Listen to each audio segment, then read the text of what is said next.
வணக்கம். இன்னைக்கு கடலை மாவு அல்வா எப்படி செய்யறதுன்னு பார்க்கலாம். அதுக்கு 1 கப் அளவுக்கு கடலை மாவு வச்சிருக்கேன். 1/4 கப் அளவுக்கு சர்க்கரை, 2 டீஸ்பூன் அளவுக்கு ரீஃபண்ட் ஆயில், 1/2 டீஸ்பூன் அளவுக்கு வெள்ளரி விதை. நீங்க வெள்ளரி விதைக்கு பதிலாக முந்திரி கூட சேர்த்துக்கலாம். 2 டீஸ்பூன் அளவுக்கு நெய் சேர்த்துக்கலாம். இப்போ நான் ரீஃபண்ட் ஆயிலை சேர்த்துக்கிறேன்.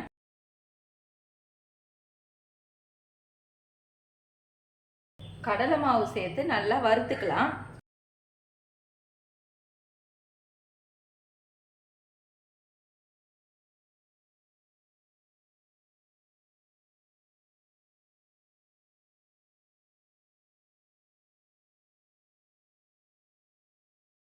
நல்லா வாசனை வர அளவுக்கு வறுத்து எடுத்த பிறகு நம்ம எந்த கப்பால் கடலை மாவு எடுத்தோமோ அதே அளவு தண்ணி சேர்த்துக்கலாம்.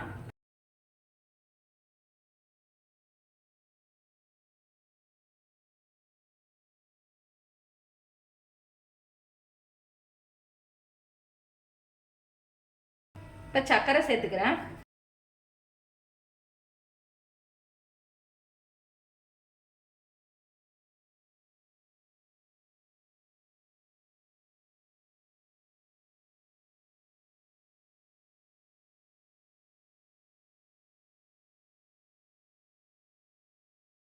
சர்க்கரை சேர்த்து ஒரு 10 நிமிஷம் நல்லா கிளறி விட்டுக்குங்க. இப்போ 1 டீஸ்பூன் அளவுக்கு நெய் சேர்த்துக்கிறேன்.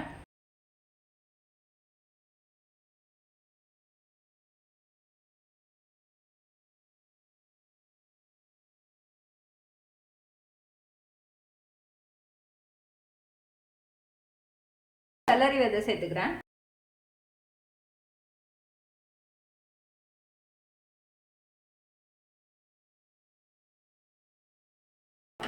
கேஸ் ஆஃப் பண்ணிட்டு ஒரு பவுலுக்கு எடுத்துக்கலாம்.